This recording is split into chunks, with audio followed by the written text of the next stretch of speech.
Did you know that someone else can manage the leasing of your property even if you're not here in the Philippines? Yes, you heard that right, no? Marami sa inyo na nasa ibang bansa na gusto ko na sana mag-invest sa property, Earl.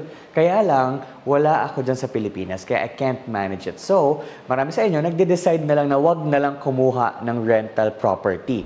But, that's just a limiting belief because meron naman tayong mga certain developers who have their own leasing management companies who offer leasing services para meron kang peace of mind, para convenient na lang lahat. No? Alam mo yon, pag meron uupa sa'yo, the developers, no, you can avail their services para sila nang bahala sa move-in at move-out ng tenant mo and sila na rin yung magpe-prepare ng kontrata. And they can also include your property in their listings para sa paghahanap ng tenant. So yeah, that's just a limiting belief na hindi mo pa na-consider. Now you know na pwede naman pala na ibang tao na lang yung magmamanage ng property ko, no?